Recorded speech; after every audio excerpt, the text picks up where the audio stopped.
A nivel carrosario más cerca. Bueno, lo adelantamos antes de irnos de pausa. Gracias por el favor de su sintonía. Recuerde, más cerca es de nuestro canal de YouTube. ¿Sí? Tatuado en la memoria. Tatuado en su memoria. Más cerca RD. Activa las notificaciones, suscríbase, comparta, comente. Recuerda que ahí estamos en vivo, pero también toda nuestra programación, pues por supuesto que queda colgada. Nuestro saludo particular, como siempre, a la gente que nos ve desde Estados Unidos a través de Quisqueya TV. Y bueno, hay un tema que nunca está desactualizado, que siempre es útil, y estamos hablando de salud. Hay una pandemia como que ha arropado todo, pero al margen de la pandemia, la vida sigue, hay muchos retos sanitarios pendientes y en este caso algunos particulares que tienen que ver con la salud de la mujer. Así que el doctor Jotin Ramón Pérez, Jotin Curi. Ustedes saben que Jotin Curi es abogado, pero me traicionó el subconsciente. Jotin Ramón Pérez, él es ginecólogo, es obstetra, y bueno, cuando hablamos de mujer y todo lo que implica su sistema reproductivo, pues es una autoridad en la materia. Un placer tenerle con nosotros. Y permitirme compartir con tu público. Bueno, yo normalmente no le debería hacer la primera pregunta, pero sí. Eres mujer y es salud femenina. Voy a tomar el permiso de Hansel y Marisol, Sí, porque casualmente ayer compartimos aquí en el programa la noticia de que Naomi Campbell había sido madre, primera niña, y ya Naomi tiene 50 años. 50 y tanto. Indudablemente, a pesar de que la nota no lo explicaba, pues hubo un tipo de maternidad asistida.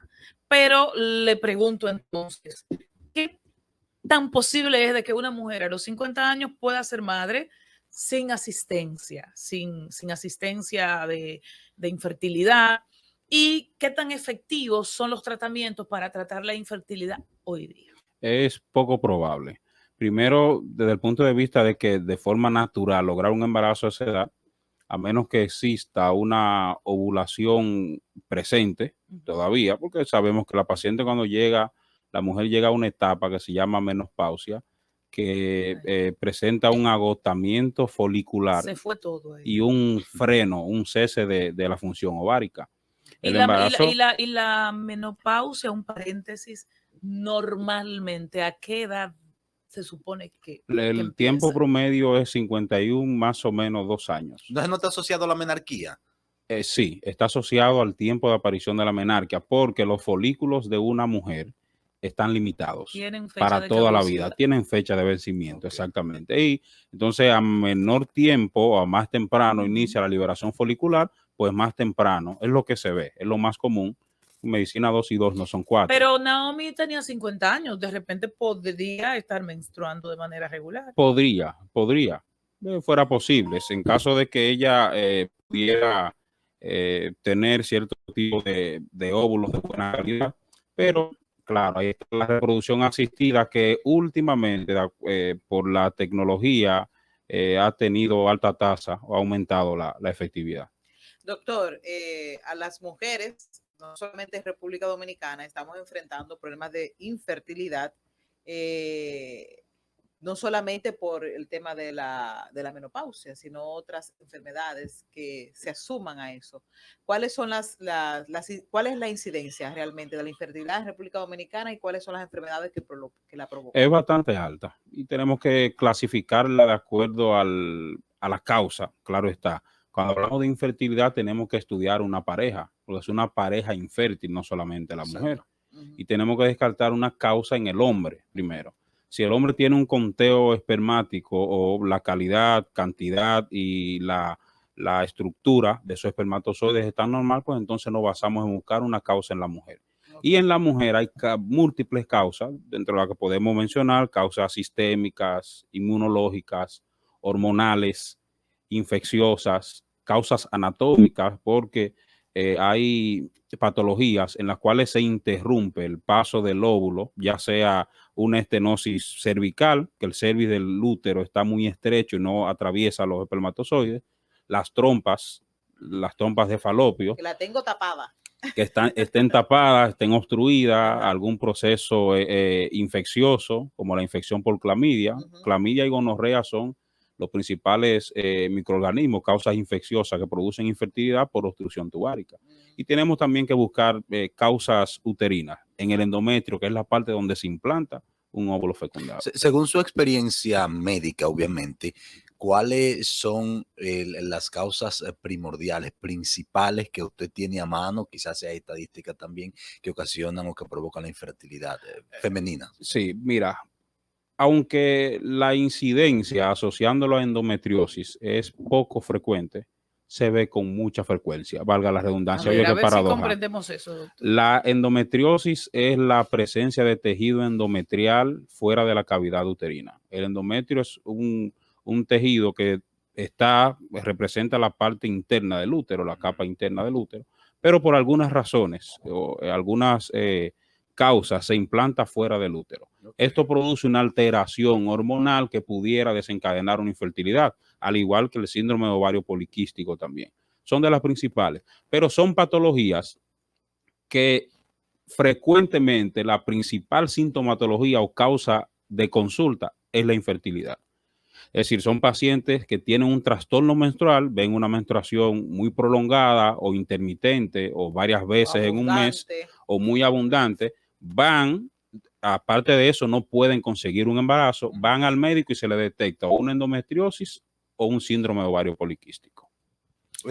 Doctor, mire, hay un tema que yo de verdad quiero conocer y estudiar, aunque en el país hay un vacío jurídico y quizá una falta de información social sobre el tema de la maternidad subrogada, pero usted sabe que aquí la gente se la ingenia. Sí. En su experiencia médica, la maternidad subrogada en el país, incluso también puede poner la donación de esperma. ¿Cuál ha sido el contacto médico? ¿Va mucha gente solicitando ese servicio? ¿Se está haciendo? ¿Qué es, ese es ese tipo de maternidad? ¿Es? Subrogada. Sí, pero ¿qué es para que la gente llana nos entienda? Cuando hablamos de maternidad subrogada, estamos hablando de una maternidad asistida mediante vientre de alquiler o mediante donación de órganos. ¿Qué es, doctor? De óvulo, le sumo a la interrogante, sumo la interrogante de Hansel y quizás no sea su especialidad evidente, usted es médico.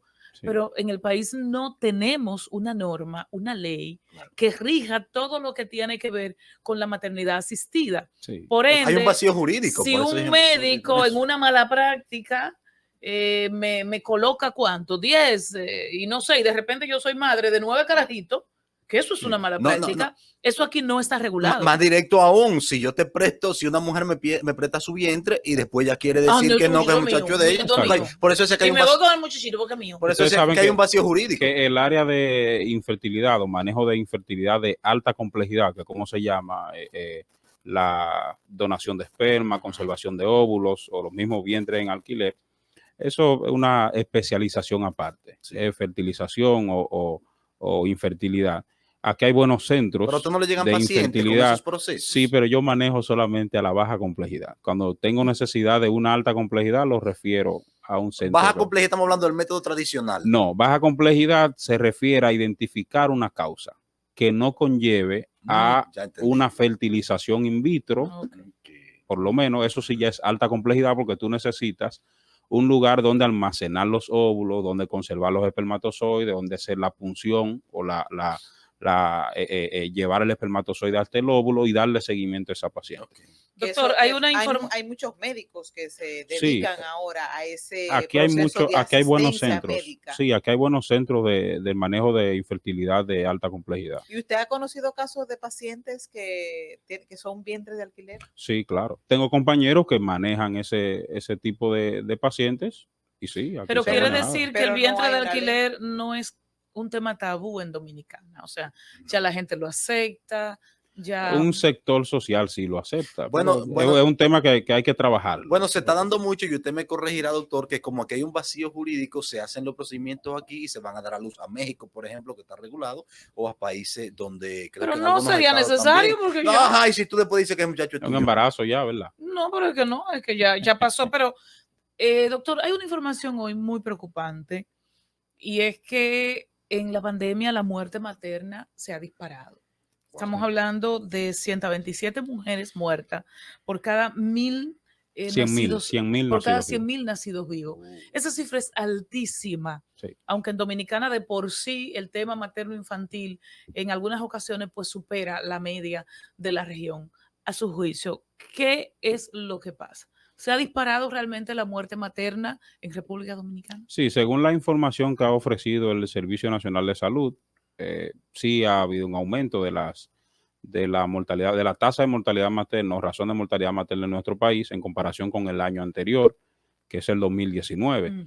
Y una de las razones que han dado los estamentos oficiales es la complicación o las dificultades que ha atravesado el sistema sanitario a raíz de la pandemia.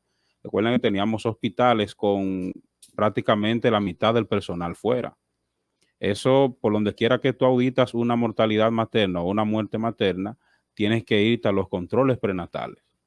Y vas a encontrar un control prenatal que generalmente fue deficiente, poco personal, el personal de muchos centros se convirtieron en centros COVID solamente, es decir, que el sistema sanitario en nuestro país se vio limitado. Mucha gente por Creo que infectarse quizás no fue también. mucha gente dejó de ir, muchas pacientes abandonaron la consulta, muchas pacientes tuvieron, claro, propio de la pandemia, el asunto del confinamiento, el distanciamiento social. Muchas pacientes, creo que esa pudiera ser una de las principales causas por la cual se elevó. Doctor Joaquín, ¿cuáles son las patologías que están afectando a nuestras jóvenes actualmente? Patologías médicas que incluso pueden degenerar en situaciones de salud apremiantes para ellas. Sí, si hablamos de patologías ginecológicas, recuerden que mi especialidad es obstetricia y ginecología. Obstetricia es embarazo, pero ginecología son todas las patologías que tienen que ver con el tracto genital femenino.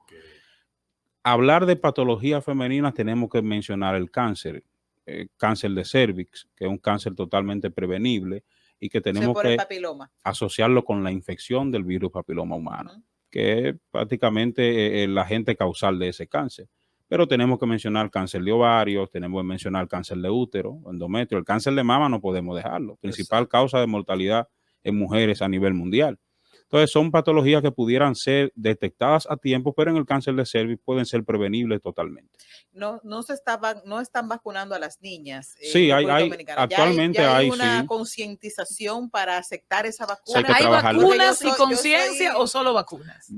Yo creo que la conciencia todavía hay que trabajarla un poquito. Estamos hablando de la vacuna contra el papiloma humano. Sí, ¿verdad? Porque el virus de papiloma humano, como le mencioné, es la causa conocida del cáncer de cervix. Ahora bien, existe una prevención efectiva para la infección por virus de papiloma humano, la vacuna.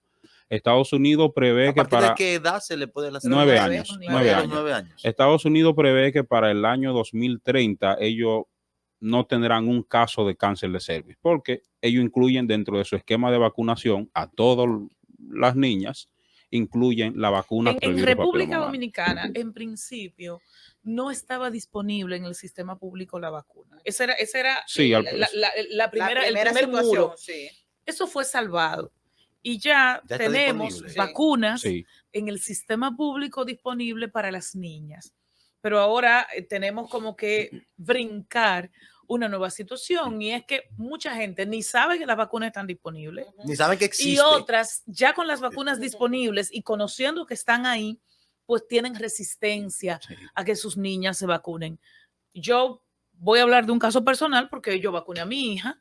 En ese momento pues fue en el sector privado, pero la experiencia ha sido buenísima, ningún tema. Pero, ¿qué entiende usted se debe hacer para incorporar la vacuna al día a día de las niñas, tomando en cuenta que es tan efectiva? Conciencia, orientación, educación, agarrar los medios de comunicación, tu programa, por ejemplo, que lo escucha mucha gente, y comenzar a concientizar a la gente, porque es la única forma. Tenemos la misma resistencia con la vacuna contra el COVID. ¿Entiende usted que las vacunas, en sentido general, la de la difteria, la del tétanos, la tosferina, todas las vacunas que existen, debieran aplicarse de manera obligatoria a la persona? Yo creo que sí. ¿Por qué? Es una noción totalmente personal. Claro. Claro, hay derechos que salvaguardar. No sé si alguno de ustedes es abogado. No. Pero si me está escuchando algún abogado. Pero creo que qué daño te puede hacer una vacuna o qué puede hacerte negarte a vacunarte, más que la protección misma. Hace poco tuvimos un brote de difteria La difteria es una enfermedad que prácticamente está erradicada, solo algunos países la tienen. ¿Pero por qué? Porque existe una vacuna para ello. Entonces, creo que además de luchar para descubrir una vacuna, para tener una vacuna disponible, tenemos que luchar también en que la gente la acepte. Entonces, yo no me vacuno, pero te arriesgo a ti, te pongo en riesgo, lo pongo en riesgo a ustedes tres. Claro. Yo puedo, mi derecho está bien, tengo que salvaguardarlo, pero el derecho de ustedes es protegerse donde está. Bueno, doctor, hablamos del papiloma humano y de su incidencia en la mujer, pero sería interesante saber si muchas jóvenes están afectadas por el papiloma humano y si lo están, ¿cuáles son los síntomas que deben ser tomados en cuenta para ir a buscar ayuda a un ginecobstetra? Sí, el problema del virus del papiloma humano es que tiene una etapa llamada etapa subclínica que no da sintomatología. Tú no te enteras. Y es bastante amplia la cantidad de personas que viven con el virus al día de hoy de manera asintomática. ¿Dónde está el problema? Que el virus tiene dos clasificaciones, es decir, hay más de 150 subtipos de este virus y algunos de ellos son de alto grado, otros de bajo grado. Lo de alto grado es porque tiene un alto potencial de producir cáncer. Los de bajo grado producen solamente condilomas, condilomatosis que puede ser bulbo, vagino, perineal, en cualquiera de estas áreas. Eso? Condilomas son verrugas Ok. vulgares, verrugas genitales. Okay. A menos que tengas la verruga, no vas a encontrar nada. Ujú. Entonces, ¿dónde entra la importancia de la prevención? La prevención está en la realización de un Papa Nicolau, de una citología que está disponible a todos los niveles, nivel público, nivel privado y donde sea. Con el Papa Nicolau encontramos o buscamos cambios celulares en el cervix que pudieran ser el inicio de una patología cervical. El tiempo promedio que transcurre entre la infección por el virus de papiloma humano y producirse un cáncer es un promedio de 10 años. Es decir, una persona que tiene un cáncer de cervix es inaceptable porque eso es muestra de que usted nunca se realizó un Papa Nicolau. Sí, usted pasó 10 años en que la infección del virus le produjera. Doctor, ¿con qué frecuencia? Haber casos que corren rápido. O sea, que Sí, claro. Hay casos de casos. Claro, hay casos agresivos. Antes se creía que el virus no se eliminaba, pero se ha visto que dependiendo del sistema inmunológico de la paciente, alimentación, vida activa, ejercicios, sí se puede eliminar. Entonces, pacientes que tienen un sistema inmune comprometido, se ha visto que la evolución al cáncer es más. ¿Con qué más frecuencia, doctor, una mujer sexualmente activa y a nivel preventivo tiene que hacerse un Papa Nicolau? Anual, todos los años. En Estados Unidos, algunos países como países desarrollados, que son los que tomamos como referencia, lo hacen cada 3 años. Y después de la Sí. histerectomía, También debe continuarse porque aunque después de una histerectomía no hay cervix, porque el cervix se fue, el tejido vaginal, el epitelio vaginal es similar al tejido del cervix. Entonces, así mismo como te puede producir... Que dicen, mira que me ya dicen, yo yo me me saqué todo. No. ya me libre de Oye, eso. y no han vuelto al ginecólogo. No, mira, Más nunca. el epitelio, que así se conoce la capa histológica que cubre un órgano de la vagina, es un epitelio de tipo plano estratificado. Ese epitelio es el mismo que está en la parte de afuera del cervix. O sea, que así como te produce cambios en el cervix, te lo puede producir en la vagina. O sea, esa es la importancia de continuar. usted sabe. Doctor, usted dijo que en los países desarrollados el tema de el Papa Nicolau, que es un examen muy famoso entre las mujeres, pues, es cada 3 años. Algunos países lo tienen contemplado. La recomendación promedio, sobre todo en Dominicana, es 1 año. ¿Cuál es la diferencia? Bueno, el rango es de 1 a 3 años. Países como Estados Unidos, donde tú tienes un sistema sanitario totalmente efectivo, donde te llaman, mira, no te pierdas, te toca mañana, te toca la próxima semana, ve a chequearte. Y aparte de eso, tú tienes una paciente con un grado de educación que le crea la conciencia de que sabe que tiene que ir.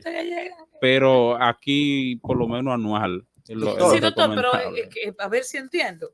Voy, usted me hace mi Papa Nicolau, determina el hallazgo que haya. ¿Por qué allá yo puedo durar 3 años? ¿Y por qué aquí 1? No, es simplemente por nociones propias del sistema sanitario. No es que haya alguna diferencia así notoria. Y hay 2 tipos de Papa Nicolau. Sí, hay un Papa Nicolau que lo cubre el seguro, convencional. No, los dos lo cubren. Los seguros. Y el Hay ¿Cuál líquido. es la diferencia? ¿Detectan Uno- iguales en la misma el dirección? líquido tiene más sensibilidad, es decir, se pierde menos muestra, hay más Ok. posibilidad de establecer un diagnóstico que el convencional, y de hecho la forma de fijar la muestra es diferente, es distinta. El de base líquida, por eso es líquido, porque tú lo disuelves en un líquido y totalmente queda fijado. El convencional, tú aplicas la muestra en un portaobjeto, en Y ahí se una pierde placa, muchísimo. y tienes que rociarlo con un fijador, un Ok. spray. Eso hace que la célula se Se disocie. expanda. Exacto, y disminuye un poco más Ok. su sensibilidad. Doctor Justin Ramón Pérez, ¿verdad? Así es. ¿Cuáles son los principales riesgos que corre una adolescente al embarazarse Son muchos. Mira, eh, fuera de o al quedar embarazada? de las nociones psicosociales que incluyen un embarazo en Sí, adolescente, hablando patológico. deserción escolar, implicaciones dentro de su entorno, todas esas cosas, hay condiciones patológicas Exacto.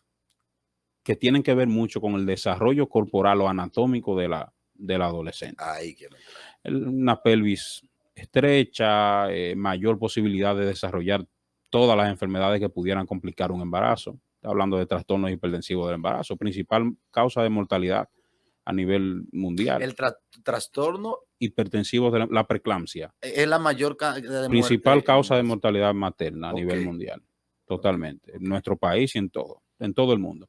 Amenaza de parto pretérmino, es decir, parto prematuro, Sí. parto antes de tiempo y lo que conlleva esto también. Un bebé prematuro, un bebé que puede acarrear múltiples complicaciones y así el embarazo en adolescente. Pero en el cuerpo de la madre adolescente, obviamente, estamos hablando, pueden generarse algunas alteraciones, deformaciones y quizá de por vida que No, se produjeran en el embarazo. no, porque las complicaciones propias del embarazo se terminan cuando se acaba el embarazo.